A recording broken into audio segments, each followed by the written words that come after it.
Hello +2 commerce students, mask sir की commerce classes में आपका स्वागत है। बच्चों, आज हम जो चैप्टर शुरू करने जा रहे हैं वो है डिसोल्यूशन। अहम चैप्टर है बच्चों और आसान भी है, और अच्छे तरीके से इस चैप्टर को करेंगे। बहुत इंटरेस्टेड चैप्टर है, और इसका मतलब ये होता है कि ये फर्म का समापन है। समापन का मतलब एंड ऑफ ए फर्म। अब बच्चों, इस चैप्टर के अंदर हम बहुत सारा काम करने वाले हैं, और ये इम्पोर्टेंट भी है। इस चैप्टर में हम बैलेंस शीट के अंदर दी गई सभी असेट्स, फिक्टिशियस असेट्स को छोड़कर, और पार्टनर्स के कैपिटल अकाउंट के डेबिट बैलेंस छोड़कर, पार्टनर्स के करंट अकाउंट के डेबिट बैलेंस छोड़कर सभी अकाउंट्स को क्लोज करने वाले हैं बच्चों। क्लोज करने से मेरा मतलब ये है कि इनको रियलाइजेशन अकाउंट के अंदर डालने वाले हैं हम।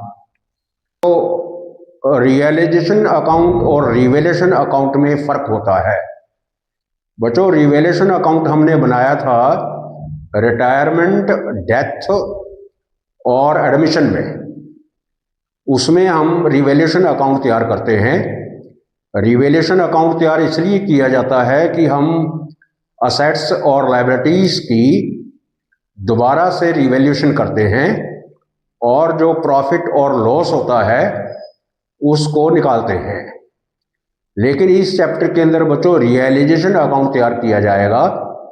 रियलाइजेशन अकाउंट उस समय तैयार किया जाता है बच्चों जब हम अपने असेट्स को सेल करते हैं, यानी जब फर्म का एंड होता है तो जो फर्म के पास असेट्स होते हैं उनको वो बेचते हैं और लायबिलिटीज को डिस्चार्ज करते हैं बच्चों। लायबिलिटीज को पे करना डिस्चार्ज कहलाता है, और असेट्स को बेचना रियलाइज कहलाता है। तो रियलाइजेशन अकाउंट इसलिए खोला जाता है कि हमने अपने असेट्स को बेचना होता है और लायबिलिटीज को डिस्चार्ज करना होता है, और उसके बाद देखना होता है कि फर्म को कितना प्रॉफिट या कितना लॉस हुआ है, और उस प्रॉफिट और लॉस को पार्टनर्स के बीच में बांट दिया जाता है। तो एक तो हम ये काम करने वाले हैं कि असेट्स साइड के अंदर कैश और बैंक को छोड़कर बच्चों, कैश और बैंक को छोड़कर, फिक्टिशियस असेट्स को छोड़कर, और अगर पार्टनर्स के का कैपिटल का कोई डेबिट बैलेंस है या फिर पार्टनर्स का करंट अकाउंट का कोई डेबिट बैलेंस है तो उसको छोड़कर बाकी सभी असेट्स अकाउंट को क्लोज करेंगे, यानी हम उनको रियलाइजेशन अकाउंट के अंदर ट्रांसफ़र करेंगे। अब ट्रांसफ़र करने के टाइम बच्चों याद रहनी चाहिए ये बात कि इन अकाउंट्स को बुक वैल्यू से क्लोज करना है। बुक वैल्यू से मेरा मतलब ये है कि बैलेंस शीट के अंदर जो वैल्यू आपको किसी भी असेट्स की दी गई है उसी वैल्यू के साथ ही आपने अकाउंट को क्लोज करना है, यानी रियलाइजेशन अकाउंट के अंदर ट्रांसफर करना है। और लायबिलिटी साइड अगर आते हैं हम, तो पार्टनर्स के कैपिटल अकाउंट छोड़कर, पार्टनर्स के करंट अकाउंट छोड़कर, जो भी अनडिस्ट्रीब्यूटेड प्रॉफिट्स पड़े हुए हैं जैसे जनरल रिजर्व, वर्कमैन्स कंपेंसेशन रिजर्व, इनको छोड़कर, और पार्टनर्स के लोन बच्चों, लोन पार्टनर्स के होने चाहिए। पार्टनर्स के लोन जो फर्म को दिए गए हैं उनको छोड़कर बाकी सभी लायबिलिटीज, यानी बाकी क्या बचा बच्चों, बाकी बची आउटसाइड लायबिलिटीज, जैसे क्रेडिटर्स, बिल्स पेबल, कोई बैंक लोन हो, किसी और थर्ड पर्सन का लोन हो, बाहर का किसी से लोन लिया हो, किसी पर्सन से, कोई बैंक से लोन लिया हुआ है, या क्रेडिटर्स हैं या बिल्स पेबल हैं, इनको क्लोज करना है, यानी इनको रियलाइजेशन अकाउंट के अंदर ट्रांसफर करना है बच्चों। तो ये काम किया जाएगा, यानी रियलाइजेशन अकाउंट खोला जाएगा। उसके बाद बच्चों प्रॉफिट और लॉस निकाला जाएगा, प्रॉफिट लॉस बांटा जाएगा। उसके बाद हमें पार्टनर्स के कैपिटल अकाउंट तैयार करने पड़ेंगे।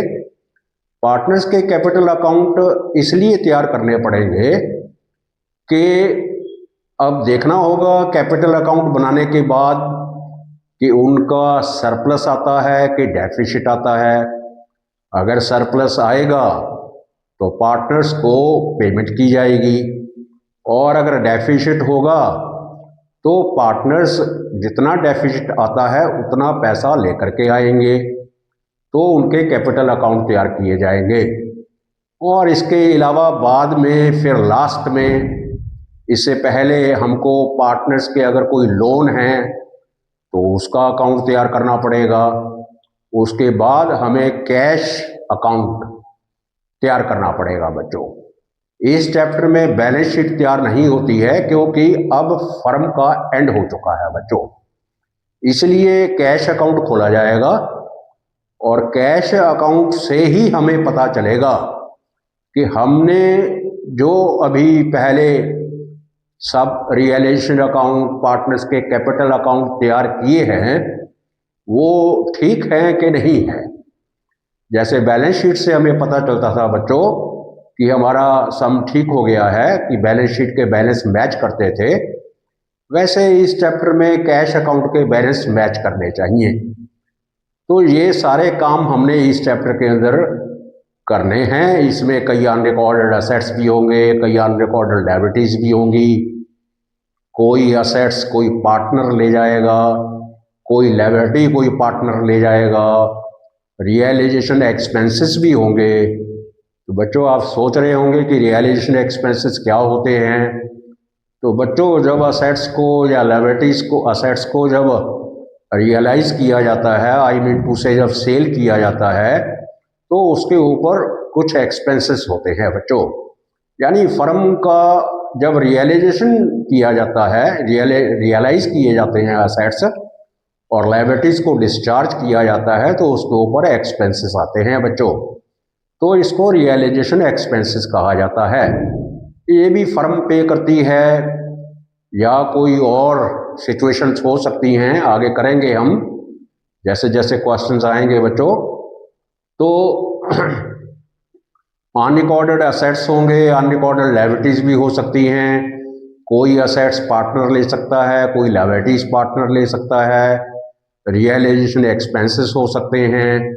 ये सभी जो हैं ट्रांजैक्शंस रियलाइजेशन अकाउंट के अंदर डाली जाएंगी, और फिर उसके बाद प्रॉफिट और लॉस फाइंड किया जाएगा बच्चों। इंटरेस्टेड चैप्टर है, आसान भी है। अगर आप लगन से करोगे बच्चों, मुझे पूरी उम्मीद है कि आप इस चैप्टर को बहुत लगन से करोगे।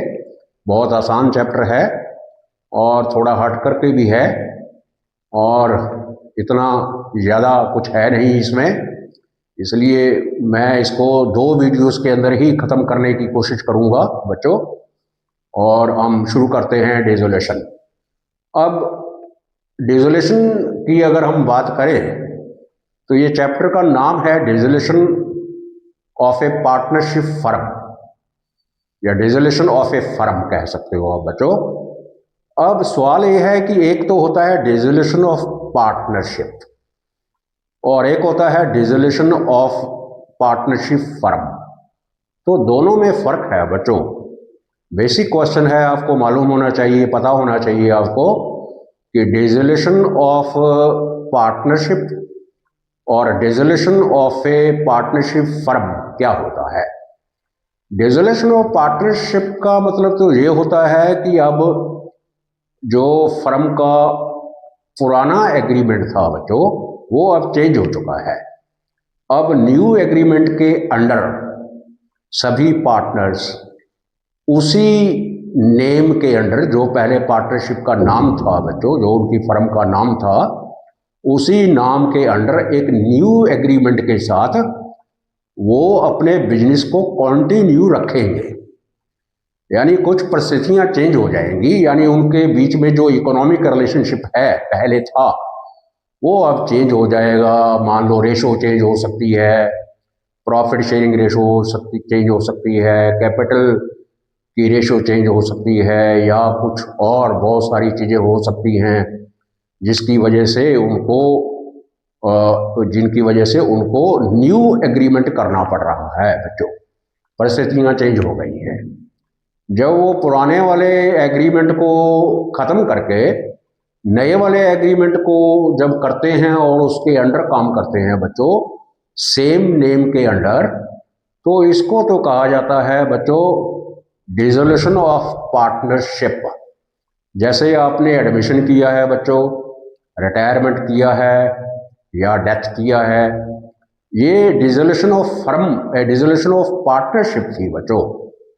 जब एडमिशन होती है तो आप देखते हो कि नया पार्टनर आता है, उनमें कुछ नया एग्रीड होता है बच्चों, है ना। तो नया एग्रीड होता है तो नेम तो सेम रहता है ना बच्चों, नेम सेम रहता है, लेकिन एग्रीमेंट चेंज हो जाता है। तो जब एग्रीमेंट चेंज हो जाता है तो फिर पुराने वाला एग्रीमेंट खत्म हो जाता है, नए वाला एग्रीमेंट साइन की होता है बच्चों। तो अब इस सिचुएशन को डिसोल्यूशन ऑफ पार्टनरशिप कहा जाता है।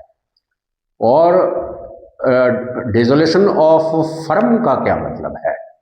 और डिसोल्यूशन ऑफ पार्टनरशिप तो बिजनेस चल रहा है बच्चों, सिर्फ उनका पुराना एग्रीमेंट खत्म हो गया है और नए एग्रीमेंट के अंडर नया एग्रीमेंट साइन हुआ है, और उस पुराने नाम, जो पूरा पहले वाला नाम था, उस नाम के अंडर वो सभी पार्टनर्स अपने बिजनेस को कंटिन्यू रखे हुए हैं।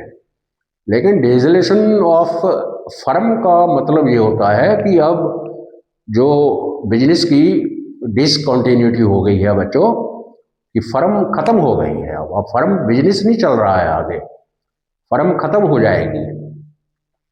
इसमें जो पुराना एग्रीमेंट था वो खत्म हो गया है, फर्म खत्म हो गई है, यानी अब फर्म आगे बिजनेस नहीं कर रही है।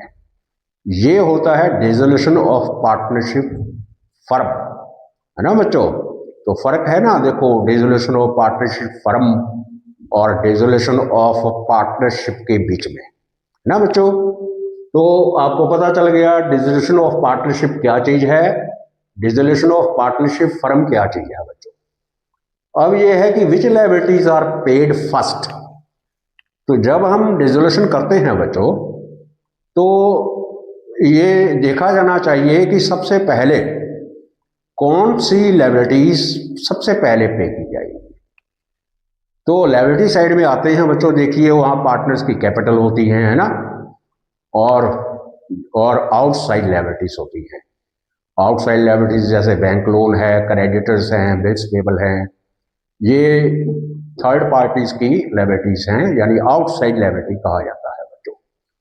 तो याद रहना चाहिए बच्चों, एमसीक्यू में ये आपको काम आने वाली है चीजें, कि सबसे पहले आउटसाइड लायबिलिटीज को पे किया जाता है बच्चों। यानी सबसे पहले creditors, bills payable, bank loan या और कोई आउटसाइड लायबिलिटी है तो उसको डिस्चार्ज किया जाता है बच्चों।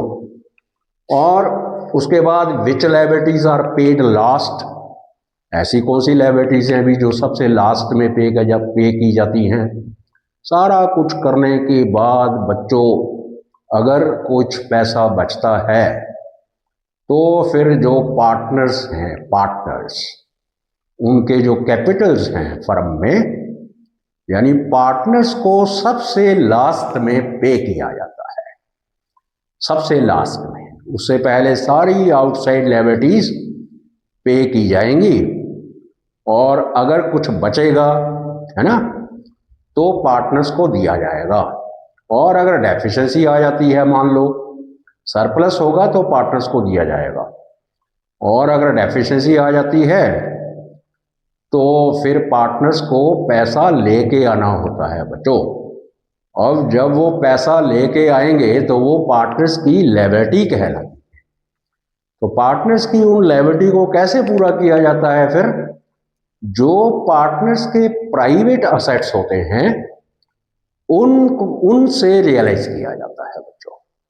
याद रहे आपको वो बात कि पार्टनर्स के जो प्राइवेट असेट्स होते हैं उस बिजनेस में नहीं, हट के जो उनके पर्सनल असेट्स हैं उनको उनसे वो डेफिशिएंसी रिकवर की जाती है बच्चों। तो what are partners liability in case of dissolution, ये आपको मैंने बता दिया है बच्चों कि पार्टनर्स की liability in case of dissolution क्या है। यही है कि अगर डेफिशिएंसी आती है, डेफिशिएंसी का मतलब ये है बच्चों कि आउटसाइड लायबिलिटीज को इतना पैसा देना है कि फर्म के पास नहीं है उतना, तो इसको डेफिशिएंसी कहा जाता है। तो ये डेफिशिएंसी कहाँ से कवर की जाएगी? ये पार्टनर्स के जो अपने पर्सनल एसेट्स हैं उनसे रियलाइज किया जाएगा और लायबिलिटीज डिस्चार्ज की जाएगी बच्चों। और explain the dissolution bye agreement और बाय नोटिस। अभी ये फर्क है बच्चों, एग्रीमेंट और नोटिस में डिफरेंस है। Explain the dissolution bye agreement और बाय नोटिस। जितने भी पार्टनर्स हैं बच्चों, जैसे 2 हैं, 3 हैं या 4 हैं, जितने भी हैं, अगर वो सब एग्रीड है कि अब फर्म को खत्म कर देना चाहिए, है ना, कि फर्म का एंड कर देना चाहिए, समापन कर देना चाहिए इसका, अब और बिजनेस आगे कंटिन्यू नहीं करना है, सभी पार्टनर्स का एक मत है, सभी एक ही पॉइंट के ऊपर एग्रीड हैं कि फर्म का एंड होना चाहिए। इसको तो बोलते हैं बच्चों dissolution of firm by agreement. Okay बच्चों। और बाय नोटिस क्या होता है? फिर अगर वो 3-4 पार्टनर्स जो भी हैं उनमें से एक भी पार्टनर डिसकंटिन्यू करना चाहता है, यानी वो चाहता है कि फर्म अब और नहीं चलनी चाहिए, तो वो लॉ के अकॉर्डिंग बाकी के पार्टनर्स को नोटिस दे सकता है डिसोल्यूशन करने के लिए। तो अगर वो नोटिस देता है तो फर्म डिसॉल्व हो जाएगी बच्चों, है ना। तो इसको कहा जाता है dissolution of partnership firm by notice, और एक होता है dissolution of partnership firm by agreement. और ये बच्चों है कि गिव सिचुएशंस व्हेन कोर्ट में order to dissolve the firm. भी कभी कोर्ट भी ऑर्डर दे सकता है कि अब इस फर्म को खत्म कर देना चाहिए।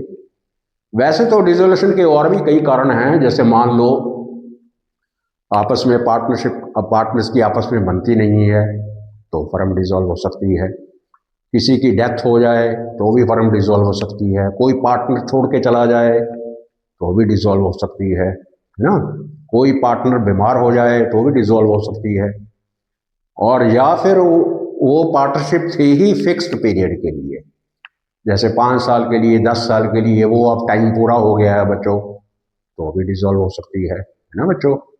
और अगर जिस प्रोजेक्ट पर वो काम कर रहे हैं वो प्रोजेक्ट पूरा हो गया है, कई बार एक प्रोजेक्ट को पूरा करने के लिए पार्टनरशिप होती है बच्चों, अब वो प्रोजेक्ट पूरा हो चुका है ना, अब और आगे पार्टनरशिप की जरूरत नहीं है तो भी डिसोल्यूशन हो सकता है। लेकिन यहाँ पर तो कोर्ट ही कह रहा है कि पार्टनरशिप को डिसॉल्व करना चाहिए। तो बच्चों कोर्ट जो है वो फर्म को डिसॉल्व करने के लिए ऑर्डर दे सकता है। उसमें पहली परिस्थिति ये है कि कोई पार्टनर जो है वो फिजिकली अनफिट हो जाए या मेंटली अनफिट हो जाए, अपसेट हो जाए या अनफिट हो जाए, है ना, तो कोर्ट जो है वो ऑर्डर पास कर सकता है कि फर्म को डिसॉल्व कर दिया जाए। और या कोई पार्टनरशिप के अंदर किसी पार्टनर को गिल्टी साबित कर दिया, मिसकंडक्ट के लिए गिल्टी साबित कर दिया गया हो, है ना, चीटिंग करते हुए या कोई और वजह से, है ना, तो भी फर्म को डिसॉल्व किया जा सकता है। या फिर कोई पार्टनर इनकैपेबल है, या सारे पार्टनर्स इनकैपेबल हैं कि अब पार्टनरशिप को आगे नहीं चला सकते हैं, या कोई एक पार्टनर इनकैपेबल है ना, क्षमता नहीं है उसके अंदर काम करने की, या वो नहीं चाहता है कि फर्म को कंटिन्यू किया जा सके आगे, तो भी कोर्ट जो है वो ऑर्डर पास कर सकता है डिसॉल्व करने के, है ना जी बच्चों। तो ये हैं कि ऐसी सिचुएशंस जब एक कोर्ट जो है वो पार्टनरशिप फर्म को डिसॉल्व करने का ऑर्डर दे सकता है बच्चों। बच्चों मेन क्वेश्चन तो ये है कि डिसोल्यूशन ऑफ पार्टनरशिप और डिसोल्यूशन ऑफ पार्टनरशिप फर्म में क्या डिफरेंस है। तो बच्चों वैसे तो मैं आपको समझा चुका हूँ, ये आप देखिए कि डिसोल्यूशन ऑफ पार्टनरशिप जो है इसमें इकोनॉमिक रिलेशन चेंज हुआ है, डिसकंटिन्यू हुआ है बच्चों, इकोनॉमिक ख़त्म नहीं हुआ है, इसमें इकोनॉमिक रिलेशन चेंज हुआ है, बस फर्म जो है वो चल रही है। और इसमें डिसोल्यूशन ऑफ पार्टनरशिप फर्म के अंदर अब इनमें कोई इकोनॉमिक रिलेशनशिप रहा ही नहीं है ना बच्चों, कि फर्म का एंड हो गया है। ये फ़र्क है एक तो। दूसरा, डिसोल्यूशन ऑफ पार्टनरशिप के अंदर हम असेट्स एंड लायबिलिटीज़ को रिवैल्यूएट करते हैं, है ना, और प्रॉफिट और लॉस बांटा जाता है फिर। लेकिन डिसोल्यूशन ऑफ पार्टनरशिप फर्म के अंदर हम क्या करते हैं बच्चों, इसमें हम असेट्स को रियलाइज करते हैं और उसके बाद लायबिलिटीज़ को डिस्चार्ज करते हैं, है ना बच्चों, यानी उनका सेटलमेंट किया जाता है। ये फ़र्क है। और तीसरा फ़र्क क्या है कि इसके अंदर डिसोल्यूशन ऑफ पार्टनरशिप के अंदर बच्चों अकाउंट्स को क्लोज करने की जरूरत नहीं पड़ती है ना, अकाउंट्स थोड़ी क्लोज किए जाते हैं, उसमें तो सिर्फ असेट्स एंड लायबिलिटीज़ की रिवैल्यूएशन की जाती है। लेकिन डिसोल्यूशन ऑफ पार्टनरशिप फर्म के अंदर अकाउंट्स को क्लोज किया जाता है ना, क्लोज करना पड़ता है। क्लोज किया है ना हमने, रियलाइजेशन अकाउंट के अंदर सारी बुक वैल्यू को क्लोज किया है। डिसोल्यूशन ऑफ पार्टनरशिप में कोर्ट इंटरवेन नहीं करती है ना बच्चों, कोर्ट इंटरवेन नहीं करती। क्या कोई पार्टनर आ रहा है, कोई जा रहा है, किसी की डेथ हो गई है, कोर्ट ऑर्डर पास नहीं करेगा, कोर्ट इंटरवेन नहीं करेगी। लेकिन डिसोल्यूशन ऑफ पार्टनरशिप फर्म जो है उसमें कोर्ट इंटरवेन कर सकती है, यानी कोर्ट ऑर्डर पास कर सकती है। तो this is the main difference between dissolution of partnership and dissolution of partnership firm. बच्चों बढ़ते हैं आगे, स्टार्ट करते हैं अब जर्नल एंट्रीज। बच्चों ध्यान से समझिए इसको कि सबसे पहले क्या करेंगे, हम अपने असेट्स अकाउंट को क्लोज करेंगे बच्चों। असेट्स अकाउंट जब क्लोज करेंगे तो आपको cash at bank, cash at bank बच्चों, profit and loss, asset side अगर को पड़ा हुआ है तो ये लॉस होता है बच्चों, है ना, कोई फैक्टिशियस असेट्स हों, और debit balance of partners capital या फिर करंट अकाउंट हो कोई, यानी असेट साइड अगर पार्टनर्स के कैपिटल के बैलेंस हैं, है ना बच्चों, या उनके करंट अकाउंट के बैलेंस हैं, कैश है, कैश एट बैंक है, फैक्टिशियस असेट्स हैं, प्रॉफिट एंड लॉस पड़ा हुआ है कोई, इनको छोड़ देना है, बाकी के सभी असेट्स अकाउंट को क्लोज कर देना है। तो उसके लिए एंट्री पास करेंगे बच्चों, ये रियलाइजेशन अकाउंट को डेबिट करेंगे, realisation account debit to sundry assets account. अब सन्ड्री असेट्स तो हमने डाल दिया, यहाँ डालो आप, बिल्डिंग है, स्टॉक है, मशीनरी है, डेटर्स हैं, इन्वेस्टमेंट है, गुडविल है, जितने भी असेट्स हैं इनको छोड़कर सभी को क्लोज कर देना है बच्चों। कौन सी वैल्यू से? बुक वैल्यू से बच्चों, बुक वैल्यू। बुक वैल्यू से मेरा यहाँ मतलब ये है कि जो बैलेंस शीट के अंदर आपको वैल्यू दी गई है ना बेटा बच्चों, वो वैल्यू डालनी है यहाँ पर, बुक वैल्यू, कोई और वैल्यू नहीं डालनी है। जो बैलेंस शीट के अंदर जैसे बिल्डिंग 1,50,000 की है तो आपको यहाँ 1,50,000 डालना है, स्टॉक 50,000 का है, मशीनरी 80,000 की है, इन्वेस्टमेंट 5 लाख की है, जितनी अमाउंट बैलेंस शीट में दी गई है बच्चों उतनी अमाउंट डालनी है, वो बुक वैल्यू होती है। उस बुक वैल्यू से ही अकाउंट क्लोज करने हैं। तो ये है जब हम असेट्स अकाउंट को क्लोज करेंगे, यानी रियलाइजेशन अकाउंट के अंदर ट्रांसफर करेंगे, रियलाइजेशन अकाउंट के डेबिट साइड में, है ना बच्चों, टू साइड। जब रियलाइजेशन अकाउंट बनाएंगे तो ये सारे टू साइड आएंगे ना, डेबिट साइड। तो रियलाइजेशन अकाउंट को डेबिट करके to sundry assets, sundry assets में आप यहाँ पूरी अकेली अकेली वैल्यू लिख सकते हो बच्चों। बिल्डिंग कितने की है, स्टॉक कितने का है, मशीनरी कितने की है, डेटर्स कितने के हैं, इन्वेस्टमेंट कितने के हैं, यहाँ अमाउंट डालकर प्लस करके यहाँ और यहाँ डाल सकते हो, है ना बच्चों। तो ये है पहली एंट्री, जब आप अपने असेट्स अकाउंट को except cash, cash at bank और प्रॉफिट लॉस यानी loss, fictitious assets, capital account के डेबिट बैलेंस, करंट अकाउंट के डेबिट बैलेंस को छोड़कर बाकी जो बचा है उनको क्लोज करिए, और क्लोज करिए बुक वैल्यू से। बच्चों अब जब लायबिलिटीज अकाउंट क्लोज किए जाएंगे तो लायबिलिटीज अकाउंट भी आपने बुक वैल्यू से ही क्लोज करने हैं बच्चों। तो लेकिन पार्टनर्स के कैपिटल अकाउंट्स, पार्टनर्स के करंट अकाउंट और पार्टनर्स के loan account, general reserve, profit and loss profit, इनको छोड़कर जो बाकी बचा है उसको क्लोज कर देना है। बाकी क्या बचेगा बच्चों? Creditors, bills payable, bank loan या कोई आउटसाइड लोन हो, है ना। पार्टनर्स का लोन नहीं होना चाहिए बच्चों, और पार्टनर्स के कैपिटल अकाउंट नहीं होने चाहिए, पार्टनर्स के करंट अकाउंट नहीं होने चाहिए। और इसको छोड़कर बाकी की सारे लायबिलिटीज अकाउंट आपने रियलाइजेशन अकाउंट के अंदर ट्रांसफर करनी है बुक वैल्यू से, है ना बच्चों। तो असेट्स के टाइम हमने रियलाइजेशन अकाउंट को डेबिट किया था, अब रियलाइजेशन अकाउंट को क्रेडिट करेंगे, है ना बच्चों। तो एंट्री क्या डलेगी फिर? Sundry, sundry liabilities account debit. यहां आप डाल सकते हो बच्चों ब्रैकेट में क्रेडिटर्स, है ना, और बिल्स पेबल, बैंक लोन, कोई और भी है अगर, और कोई भी प्रोविजन है बच्चों, प्रोविजन कोई भी, है ना, तो ये वो भी बीच में आएगी प्रोविजन। प्रोविजन जैसे provision for depreciation, provision for depreciation है, प्रोविजन फॉर डाउटफुल डेट्स है, प्रोविजन फॉर टैक्स है। किसी भी टाइप की प्रोविजन कोई अगर बना रखी है उन्होंने, है ना बच्चों, तो उसको भी क्लोज करना है। इन चीजों को छोड़ना है बस। यहां वैल्यू डालिए और फिर टू रियलाइजेशन अकाउंट ऐड करके ये वैल्यू यहां डालिए और फिर यही वैल्यू यहां डालिए।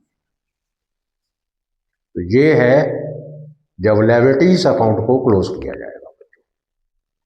कौन सी वैल्यू से? Book value. बच्चों याद रहना चाहिए बच्चों, बुक वैल्यू से क्लोज करना है। सिंपल है, बहुत बहुत ही सिंपल, कोई कॉम्प्लेक्शन नहीं है इसके अंदर। और बच्चों हमने असेट्स एंड लायबिलिटीज अकाउंट को क्लोज कर दिया है, यानी हमने उनको रियलाइजेशन अकाउंट के अंदर ट्रांसफर कर दिया है बुक वैल्यू से। अब क्या करना है बच्चों? अब हम अपने असेट्स को बेचेंगे और लायबिलिटीज को डिस्चार्ज करेंगे। अब इसके बाद बच्चों या तो फर्म के पास यानी पार्टनर्स के पास या तो पैसा आएगा या जाएगा, दो काम होंगे बस। यानी या तो बैंक डेबिट होगा या बैंक क्रेडिट होगा। अगर बैंक डेबिट हुआ तो रियलाइजेशन को क्रेडिट करना है, और अगर बैंक क्रेडिट हुआ तो रियलाइजेशन अकाउंट को डेबिट करना है। यही एंट्री पास होने वाली है बस। आगे सभी सभी के लिए, सभी चीजों के लिए सिंपल काम है ना बच्चों। देखो जब जब पैसा आएगा बैंक को डेबिट, जब जब पैसा जाएगा बैंक को क्रेडिट। या फिर अगर कोई असेट्स पार्टनर ले लेगा तो बैंक की जगह पर पार्टनर्स के कैपिटल अकाउंट डेबिट, और अगर वो लायबिलिटीज ले लेता है ना बच्चों, तो बैंक को क्रेडिट करने की बजाय पार्टनर्स के कैपिटल अकाउंट क्रेडिट, बस खत्म, है ना। या तो बैंक को डेबिट करेंगे या पार्टनर्स के कैपिटल अकाउंट को डेबिट करेंगे। बैंक को डेबिट कब तब करेंगे जब असेट्स बेचेंगे, और पार्टनर्स के कैपिटल अकाउंट को डेबिट तब करेंगे जब पार्टनर ही असेट्स ले लेगा वो। और बैंक अकाउंट को क्रेडिट तब करेंगे जब लायबिलिटीज को डिस्चार्ज करेंगे, यानी उनको पैसे पेमेंट देंगे उनकी आउटसाइड लायबिलिटीज की। और पार्टनर्स के कैपिटल अकाउंट को क्रेडिट करेंगे बैंक की जगह पर तब जब लायबिलिटी पार्टनर ने ले ली है ना बच्चों। अगर अनरिकॉर्डेड एसेट्स मिल जाते हैं, है ना बच्चों, जिनका बुक्स में कोई रिकॉर्ड नहीं था, वो एसेट्स मिल गए। अब उसके भी तो दो चीजें हैं, या तो हम उसको बेचेंगे या कोई पार्टनर ले जाएगा।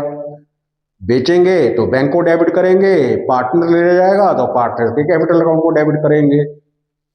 ऐसे ही अनरिकॉर्डेड लायबिलिटीज मिल सकती हैं बच्चों, तो लायबिलिटी मिल सकती हैं, या तो उसको पे करेंगे या फिर कोई पार्टनर ले लेगा। अगर पे करते हैं तो बैंक क्रेडिट होगा, अगर पार्टनर ले लेता है तो पार्टनर्स का कैपिटल अकाउंट को क्रेडिट करेंगे। रियलाइजेशन एक्सपेंसेस हैं, उसके लिए भी बैंक को क्रेडिट करेंगे, क्योंकि पैसा गया। जब जब पैसा आएगा बैंक को डेबिट करना है, जब जब जाएगा क्रेडिट करना है। बैंक की जगह पर पार्टनर्स के कैपिटल अकाउंट हो सकते हैं। जब वो असेट्स लेंगे तो डेबिट, जब वो लायबिलिटीज लेंगे तो क्रेडिट, सिंपल, है ना बच्चों। तो बढ़ते हैं आगे। व्हेन असेट्स आर रियलाइज्ड,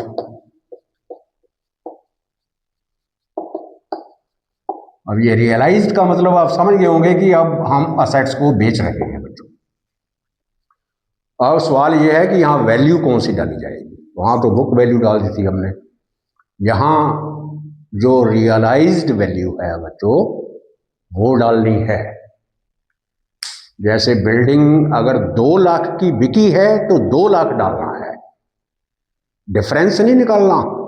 जितने का रियलाइज हुआ है उतना डालना है, यानी रियलाइज्ड वैल्यू डालनी है, यानी जितने का वो बिका है उतनी अमाउंट डालनी है, या जितनी अमाउंट का पार्टनर ने लिया है एग्रीड वैल्यू, एग्रीड, उतनी अमाउंट डालनी है। बुक वैल्यू नहीं डालनी है, रियलाइज्ड वैल्यू डालनी है बच्चों। तो अगर असेट्स रियलाइज करते हो तो आपको मालूम पड़ गया बच्चों, बैंक अकाउंट डेबिट करेंगे टू रियलाइजेशन।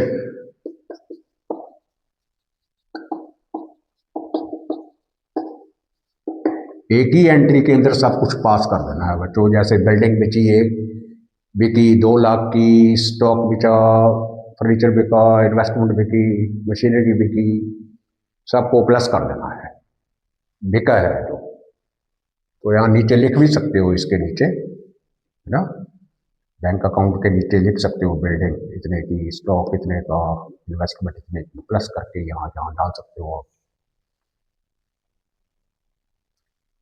चाहो तो इकट्ठा डाल सकते हो। और इसमें क्या क्या कवर हो गया बच्चों? एक तो असेट्स जो रियलाइज किए हैं आपने वो कवर हो गया, एक जो अनरिकॉर्डेड असेट्स आपने बेचे हैं वो कवर हो गया, कैश में बेचे हैं आपने अनरिकॉर्डेड असेट्स, और बैलेंस शीट वाले असेट्स जिनके अकाउंट्स क्लोज किए थे आपने वो बेच दिए, तो पैसा आया ना फर्म के पास, तो बैंक अकाउंट को डेबिट टू रियलाइजेशन। और व्हेन assets are taken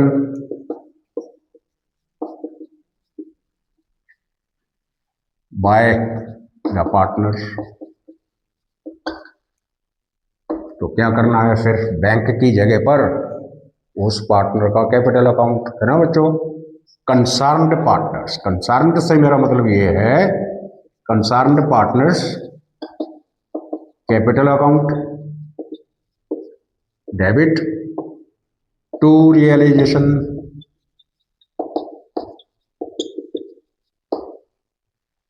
ये रियलाइज्ड वैल्यू है बच्चों,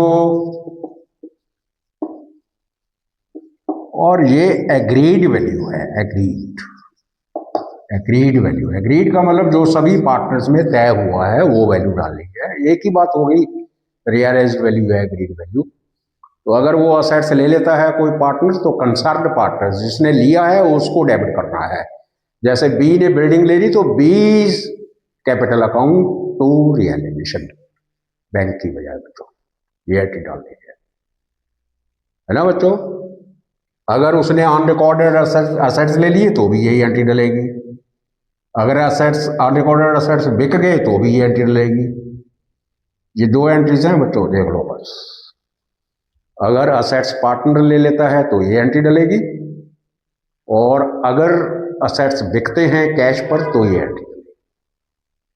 और लायबिलिटीज के मामले में उल्ट हो जाएगा बच्चों, है ना। पास करते हैं अभी, तो नोट करिए एंट्री बच्चों। ये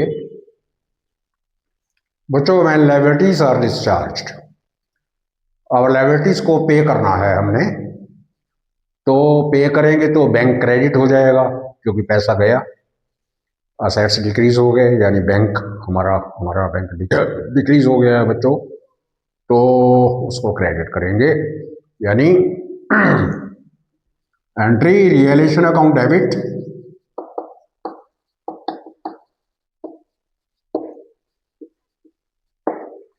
टू बैंक अकाउंट। और यहां आप डाल सकते हो क्रेडिटर्स कितने पे किए हैं आपने, बिल्स पेबल कितने पे किए, बैंक लोन कितना पे किया है ना बच्चों। यहाँ वैल्यू डालनी है वो जो आपने पे की है, डिस्चार्ज्ड वैल्यू, बुक वैल्यू नहीं, डिस्चार्ज्ड वैल्यू। जितना जितना पे किया है वो वैल्यू डालनी है यहाँ पर, यहाँ प्लस करके यहाँ और यहाँ आ जाएगा। अब इसमें एक्सपेंसेस भी हैं बच्चों, एक्सपेंसेस, रियलाइजेशन एक्सपेंसेस, है ना बच्चों। और अनरिकॉर्डेड लायबिलिटीज भी हैं, अनरिकॉर्डेड लायबिलिटीज, उसके लिए भी यही एंट्री है। ये सब जो लायबिलिटीज आपने थर्ड पर्सन्स की यानी आउटसाइड लायबिलिटीज को पे किया है, वो सारा कुछ इसमें आ जाएगा। जैसे बैंक लोन है या कोई किसी और पर्सन का लोन है, बिल्स पेबल हैं, क्रेडिटर्स हैं, एक्सपेंसेस हैं, अनरिकॉर्डेड लायबिलिटीज हैं, इनको पे किया है ना आपने, तो बैंक को क्रेडिट करेंगे। ये सब प्लस करके इसमें डाल देना है। अब अगर कोई लायबिलिटी पार्टनर ने ले ली है तो बैंक की जगह पर उसका नाम आ जाएगा, है ना। when liabilities are taken over by the partner, तो रियलाइजेशन अकाउंट डेबिट ही होगा बच्चों। Realisation account debit to concerned partners capital account, ये वैल्यू डालनी है यहाँ पर। अगर उसने लायबिलिटीज ले ली है कोई तो ये वैल्यू डालोगे आप बच्चों, ये एंट्री पास करोगे।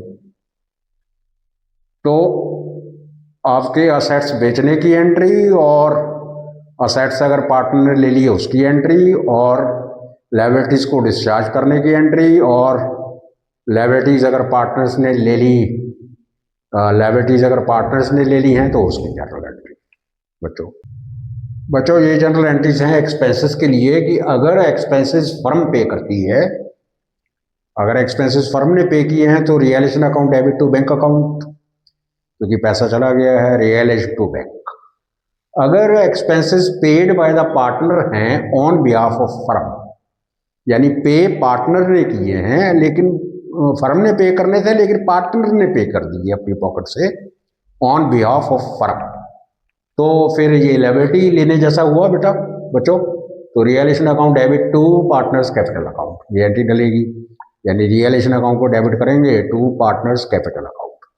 और अगर एक्सपेंसेस फर्म ने पे किए हैं अब ऑन बिहाफ ऑफ पार्टनर, ये पार्टनर ने पे किए थे ऑन बिहाफ ऑफ फर्म, ये फर्म ने पे किए हैं ऑन बिहाफ ऑफ पार्टनर, तो पार्टनर्स कैपिटल अकाउंट डेबिट करके टू बैंक और कैश अकाउंट।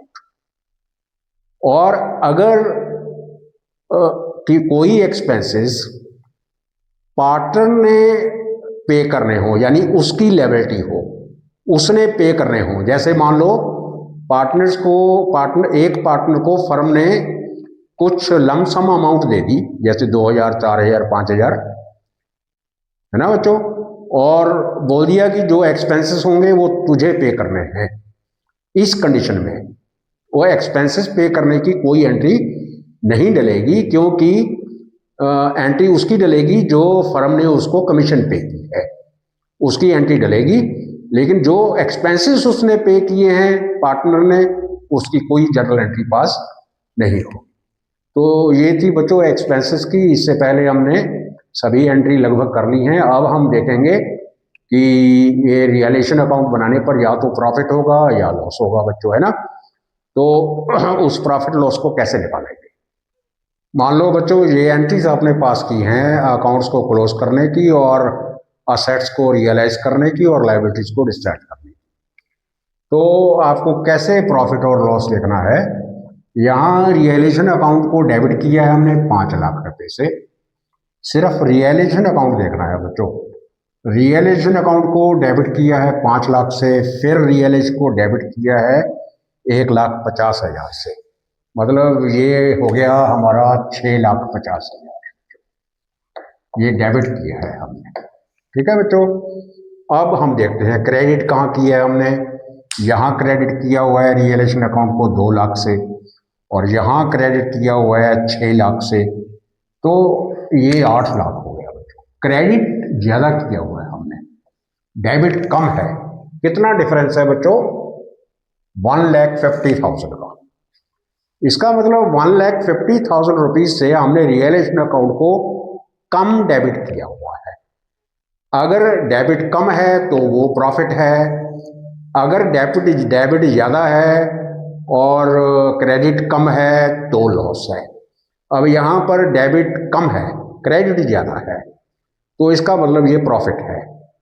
और अगर डेबिट ज़्यादा हो और क्रेडिट कम हो तो लॉस होगा बच्चों। तो यहाँ पर 1,50,000 रुपीज से हम रियलाइजेशन अकाउंट को डेबिट करेंगे। तो डेबिट करेंगे बच्चों रियलाइजेशन अकाउंट डेबिट